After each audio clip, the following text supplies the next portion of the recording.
person that, I don't know, gave me the inner strength that I needed to overcome, or to be able to think about overcoming the tremendous odds that were against me.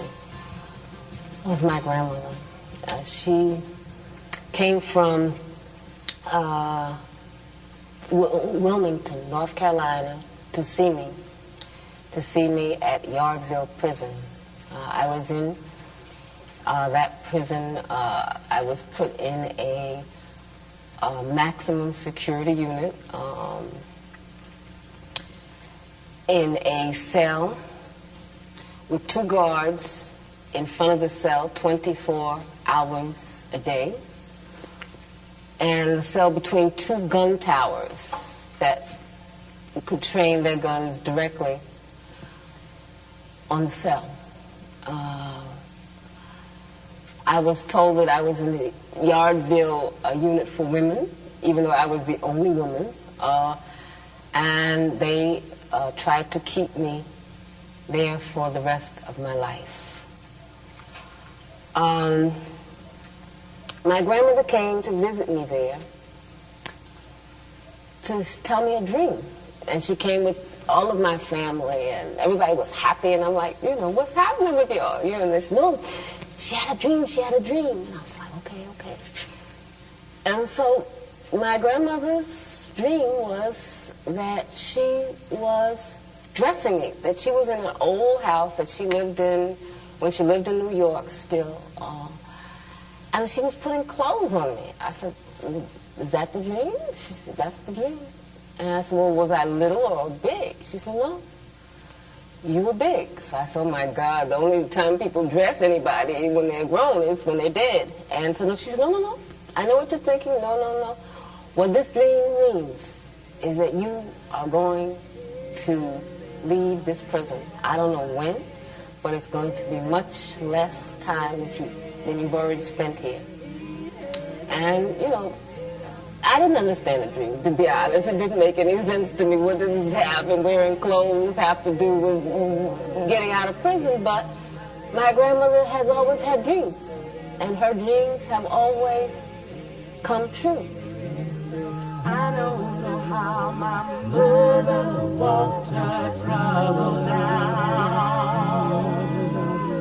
I don't know how my father stood his ground. I don't know how my people survived slavery. I do remember, that's why I believe. I don't know why the rivers overflow their banks. I don't know why the snow falls and covers the ground. I don't know why the hurricane sweeps through the land every now and then. Standing in a rainstorm, I believe.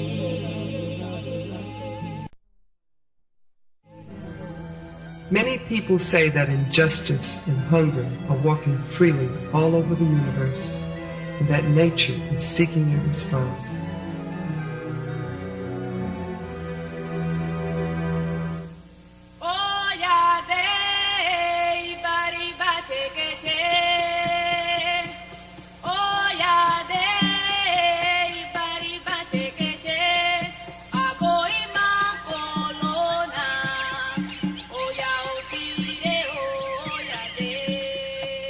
The moon and the sun once asked the earth, where are the women warriors? The earth responded, they have been scattered all over the world, but they can always be identified by the beauty in their eyes, which reflects the dignity and the greatness of the rainbow. Nevertheless, continued the earth, they suffer greatly, often much more than what is commonly endured by a human being. Why? Then the moon and the sun responded energetically. We have to look for them. We have to bring them together. Because it is only women warriors who know how to survive in the midst of so much suffering, struggling, struggling, struggling. I come from a tradition of women maroons, Cimarrons, who didn't just try to escape from oppression, but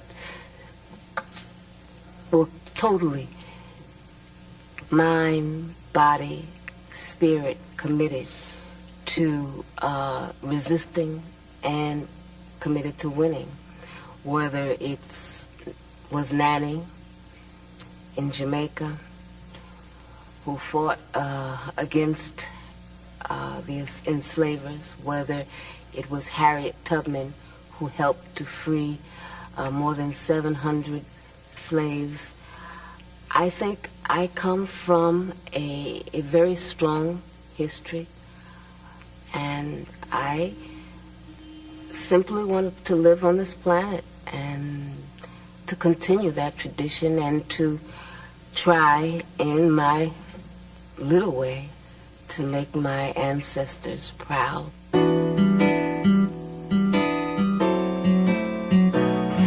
I want to live in a country where freedom means something.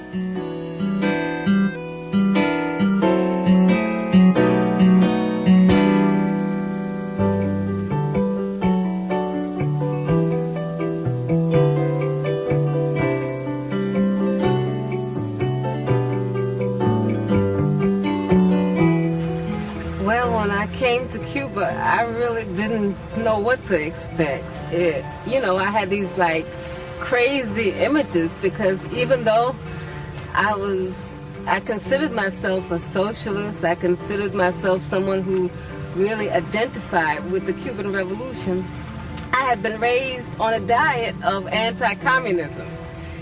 So I came here and I was like expecting, first of all, everybody to look like Fidel. I thought everybody was going to wear green fatigues and stuff. It was just like a crazy thing, and I thought people would be talking like the revolution.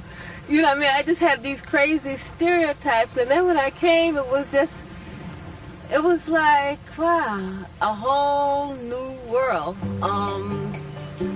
The first thing that hit me was, just how beautiful the nature is here.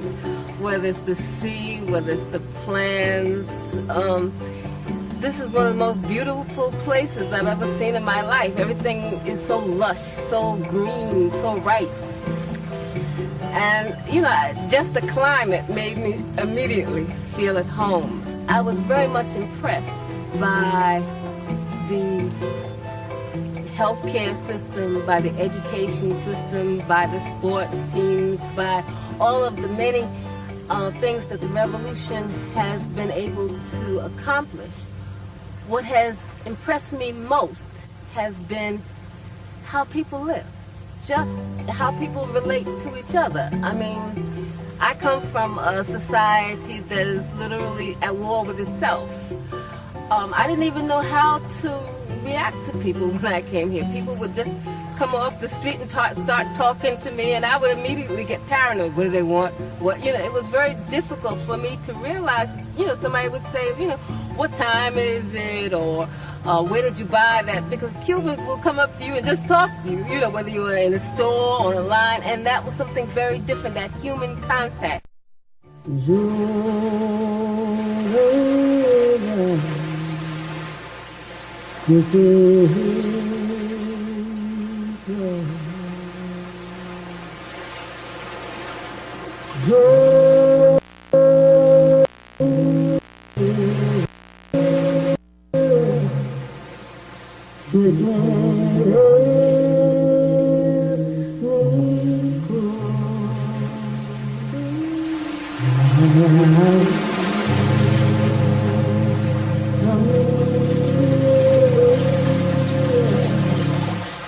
I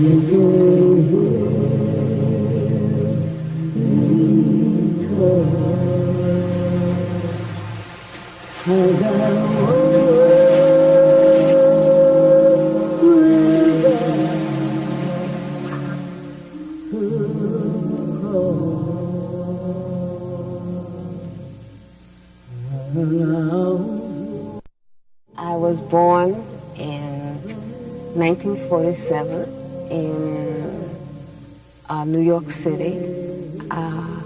I lived with my mother and my aunt and my grandparents in a house in Queens, New York, in Jamaica, Queens. And I stayed there until I was about 3 or something. And I went with my grandparents to live in Wilmington, North Carolina. My grandparents decided to go back to Wilmington because Wilmington was their home.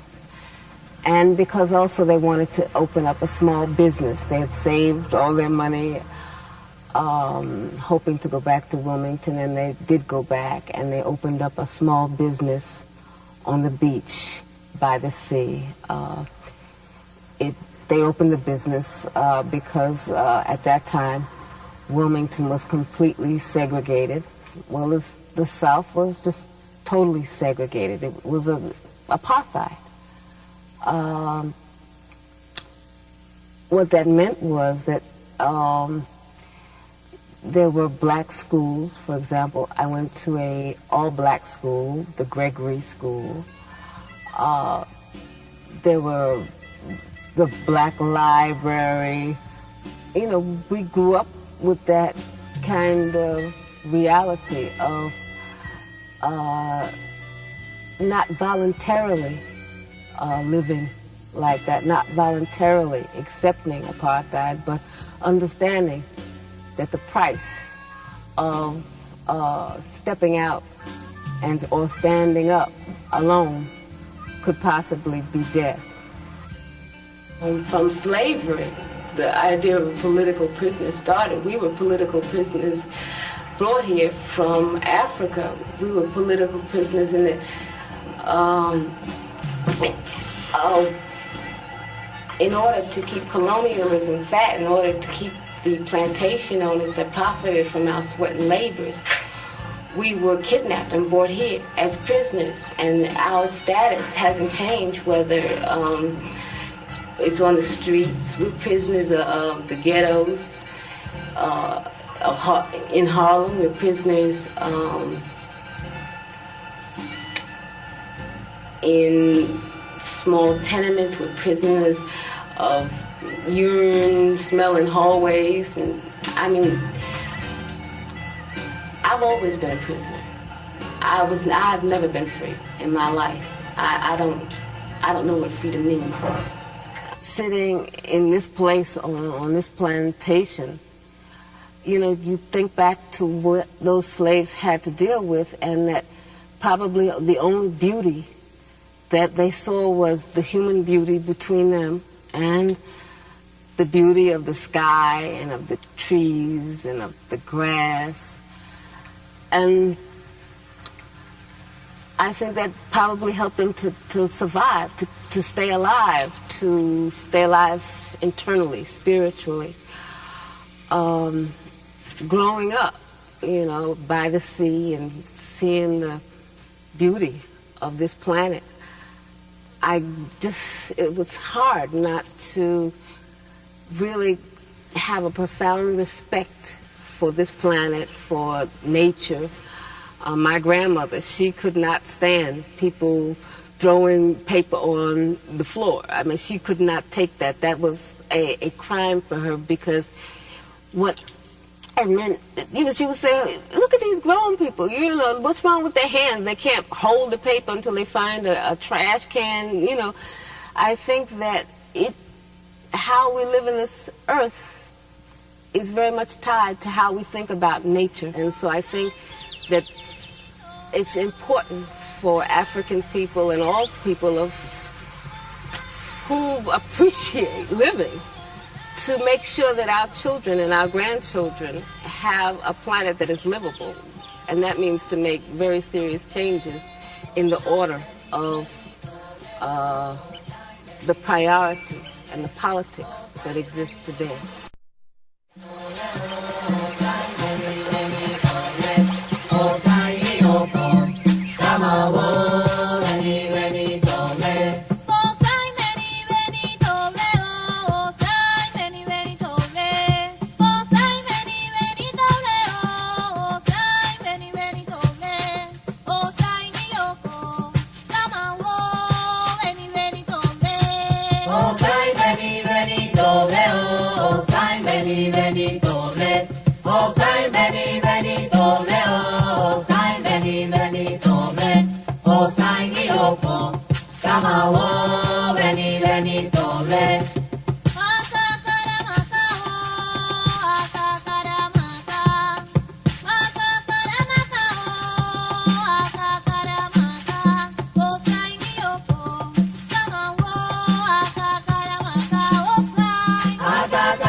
Being African is not a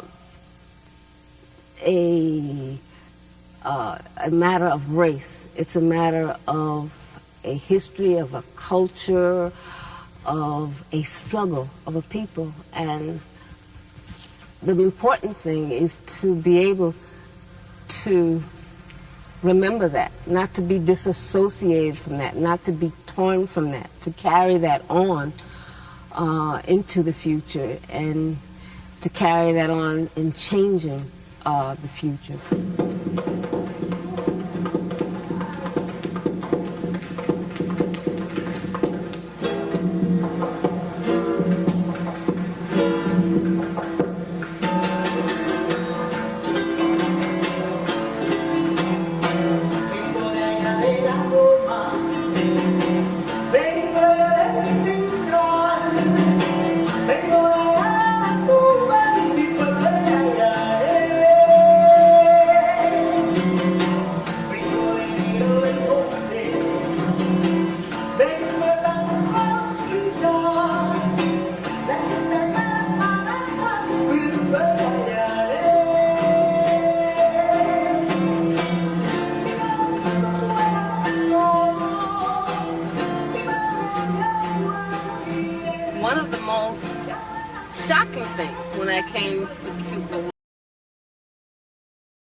Realized that there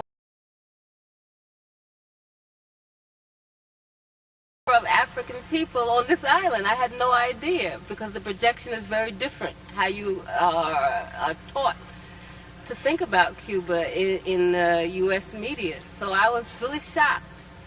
And then I began to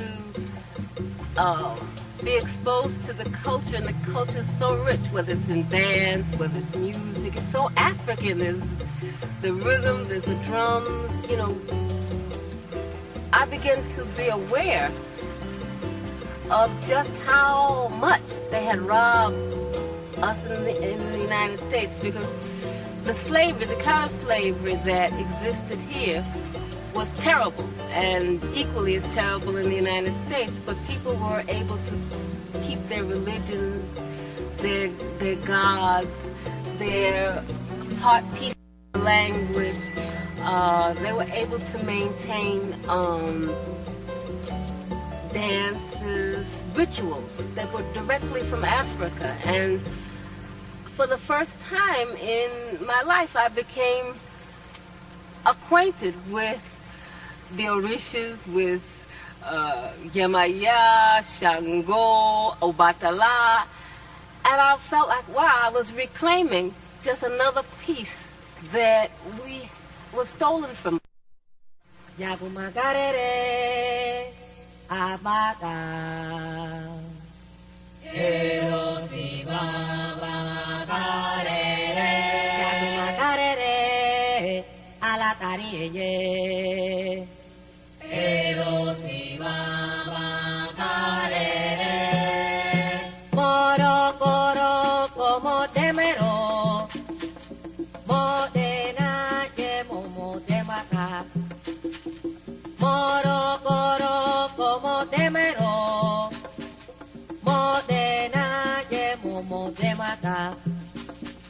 Otani mama dara, eroni mama rora, lawe de lorun seriki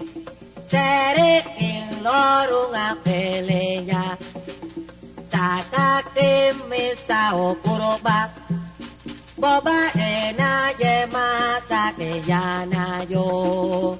Moro goro como temero, condena ye como te mata. Moro goro como temero, condena ye como te mata. Otani mama tara, eroni mama rora, la webeno luz.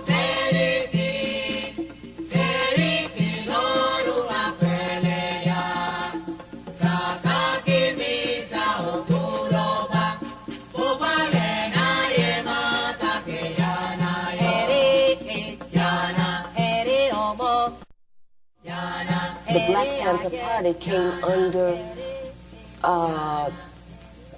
the guns of the FBI, as did all of the Black Liberation Movement. It didn't matter what positions you took. It mattered that people related to those positions, that people understood what you were saying, that people supported you. And I think that when J. Edgar Hoover and those who control the United States government understood how many young people looked to the party for leadership, how many young people were inspired by the Black Panther Party, how many young people supported the activities of the Black Panther Party. And it was, people, just ordinary street people, working people, mothers, grandmothers who would come to the office and bring clothes, come to the office and make donations. So the government just perceived us as a threat because they understood that we were serious, they understood we were telling the truth, and they understood also that we were becoming a much more sophisticated opposition. We were not just the piece of pie opposition, but that we wanted a real structural change in the United States. And so we took very clear positions. We opposed the United States government intervention in Vietnam. We opposed the blockade against Cuba and all of the other U.S. policies that were hostile to the Cuban Revolution. We opposed the United States policies of supporting apartheid in South Africa. We opposed all of the U.S. government's imperialist policies against all progressive people's struggles. By the 1960s, the end of the 1960s, the Black liberation movement became the main target of the counterintelligence program. And what they did was to try to neutralize all of our leaders, to prevent young people from coming together and uniting. And so what they did is try to pit organization against organization. They tried to pit leaders in the same organizations against each other. In New York, where I was, what they did was they arrested in, I think it was 1967, 1968, I'm not very clear on the date, I don't remember it at this moment.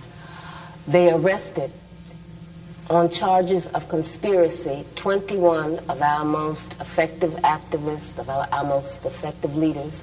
As a movement, have to concentrate a lot of our energies on trying to liberate our imprisoned comrades.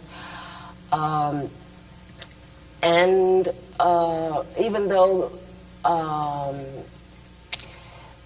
they were given bail, the bail was $100,000 apiece. And only a few of them we were able to bail out. I think that we cannot look at the Black Panther Party in the past. We cannot look at the Black liberation movement as something in the past. African people are still not free, and there are still many, many political prisoners in the United States. It is time for us to demand total immediate amnesty for all political prisoners and prisoners of war. If we do not take ourselves seriously, if we do not take our movement seriously, then we will have to hang our heads in front of our ancestors. Baba Ochosi, Ayelota, Omolote. Ochosi, Ayelota, Omolote. Baba Ochosi, Omakelota, Omelote. Ochosi, Ayelota, Omolote. Wole, wole. Ote mata, oke, oke. Iwole. Ote mata, oke, oke. Wole, wole. Ote mata, oke, oke. Iwole. Ote mata, oke, oke. Yotosi, Akelota, Omolote. Ochosi, Ayelota, Omolote. Baba Ochosi, Omayelota, Omelote. Ochosi, Ayelota, Omolote. Yambele iloro, te mata corona. Yambele iloro, te mata corona. Yambele iloro, te mata corona. Yambele iloro, te mata corona. De pao te mata. Iguara. Ayo chocho te mata. Iguara. Y de pao te mata. Iguara. Ayo chocho te mata. Iguara. Ayo chocho te mata. Iguara. Y de pao te mata. Iguara. Ayo chocho te mata. Iguara. Y de pao te mata. Iguara. Ayo chocho te mata. Iguara. Y de pao te mata. Iguara. Y de pao te mata. Iguara. Ayo chocho te mata. Iguara. Y de pao. Where I was kept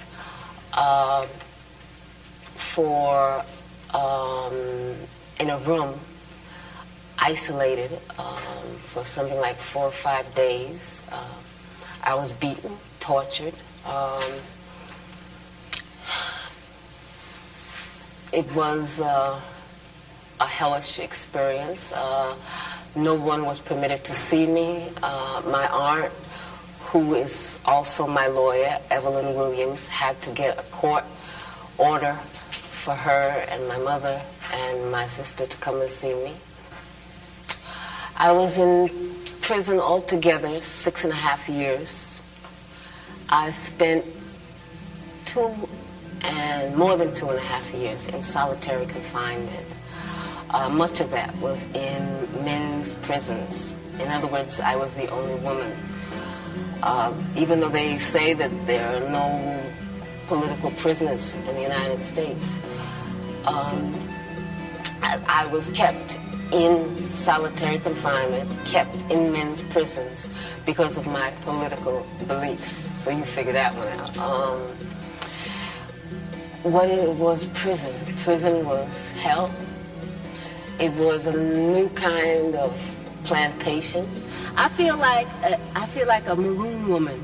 I feel like an escaped slave, because what I saw in the United States in those prisons was slavery. It was black people with chains in cells. It was just poor people, just stepped on and smashed. I'll never forget what I saw. I'll never forget what I've lived through. I'll never forget what my people have lived through.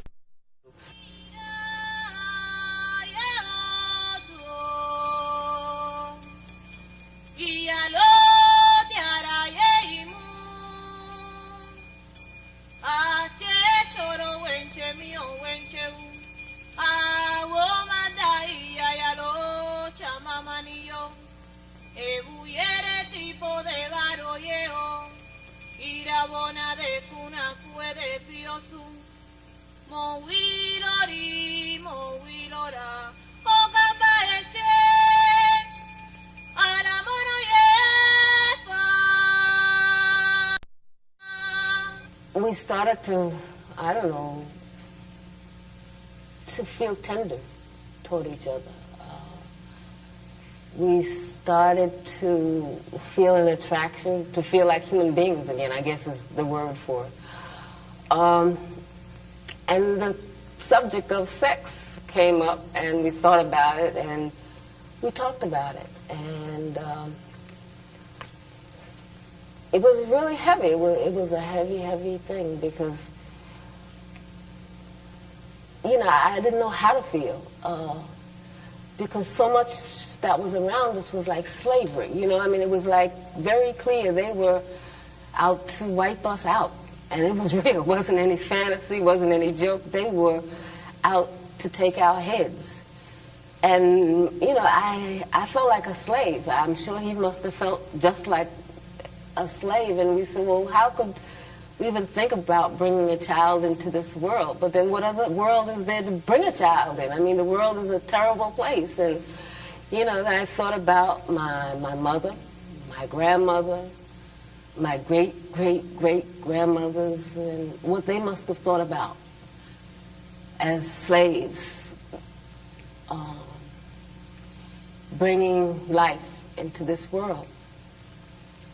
And, we just decided that we were going to live, we were going to live, we're going to struggle, and we're not going to kill our own hopes. We're not going to kill our own life. We're not going to kill our right to live. And so we just decided to be human beings, to be people. In spite of all the people that were trying to squash us down and all the forces that were trying to dehumanize us, we decided to be human.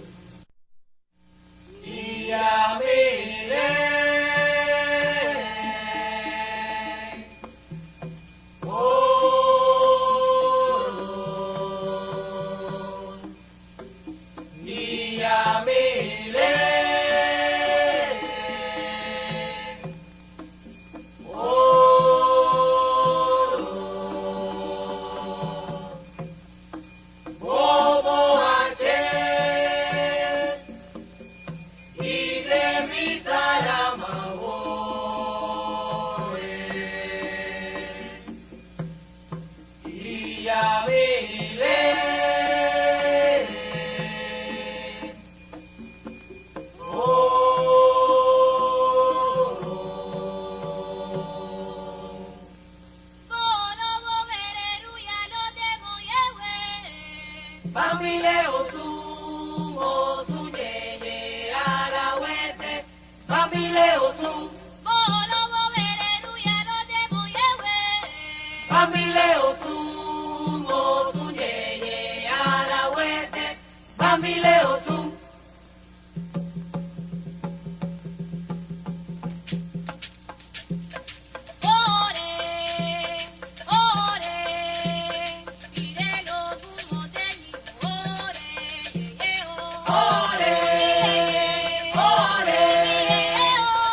The day before it was time to escape, I called my grandmother, and I couldn't call her, and say, I'm getting ready to escape.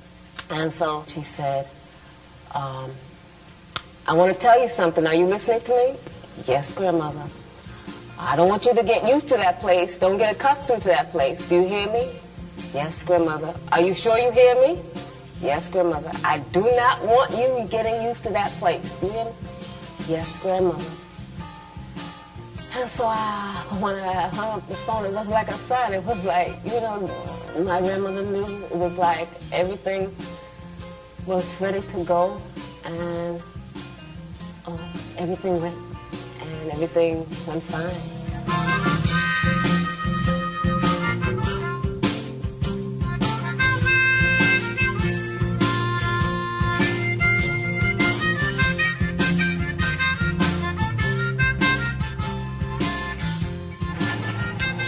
I think that the only way that we're going to realize freedom, justice, equality, decent living for people is if there's a complete change. Everything has got to be turned around, and that's a revolution, a complete change.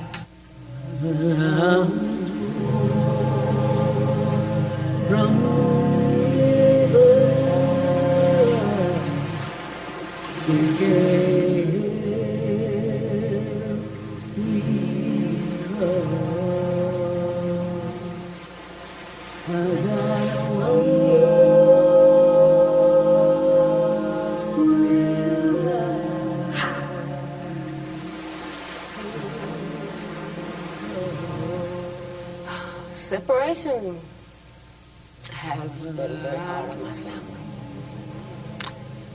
I'm sure in other eras, I don't know, after slavery, people went around looking for their family, looking for the marks that they put on their children. So I'm sure there's a lot about my family's separation and the pain that I don't know, whether it's in the coast of Africa or the coast of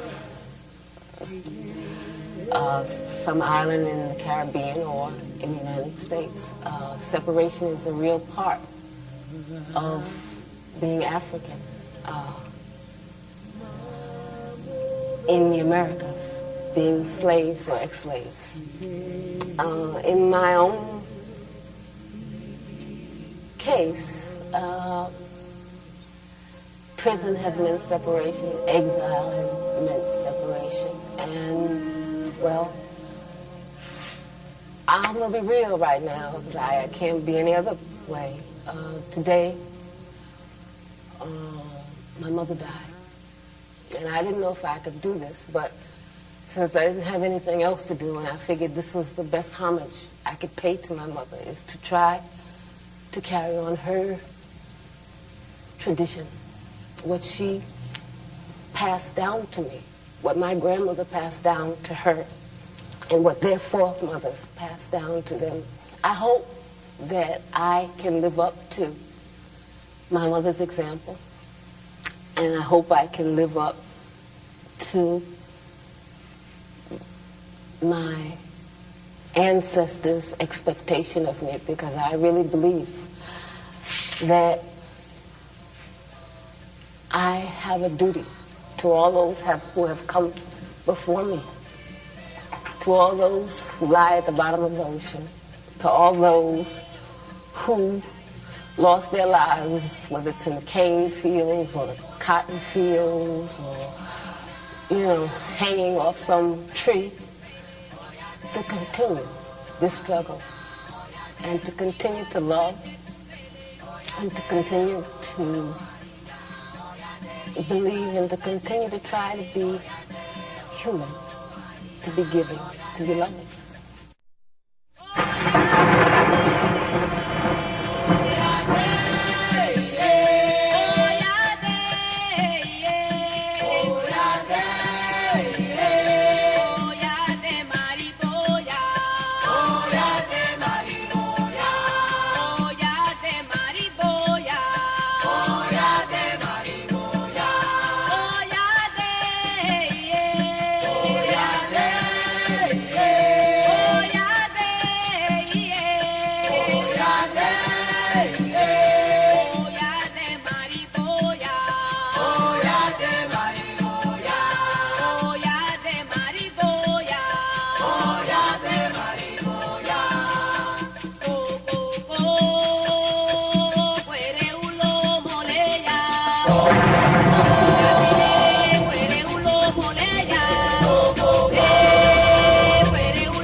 Fight while others celebrate. It is only they who see the dreadful colors of suffering. It is only they who perceive where the intense splendor of victory is to be found. Because warrior women are the eyes of the rainbow, the eyes of the rainbow, the eyes of the rainbow.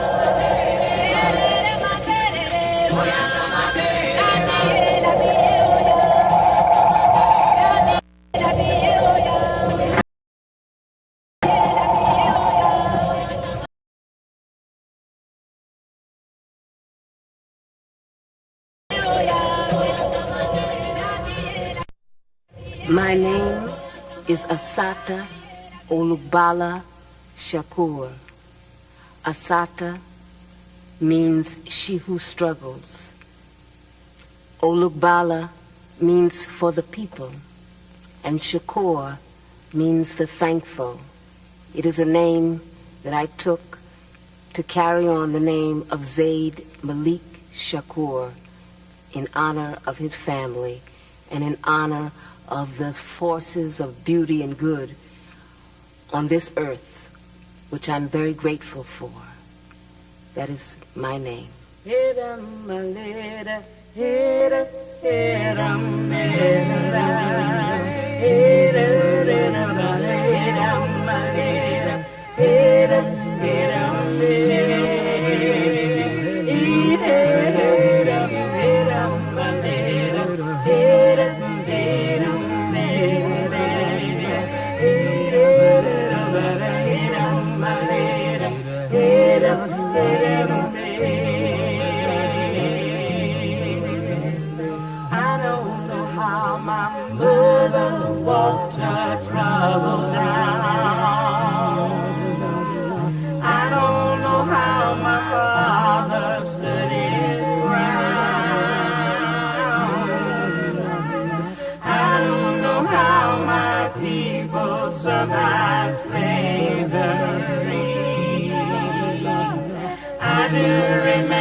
Snow falls and covers the ground.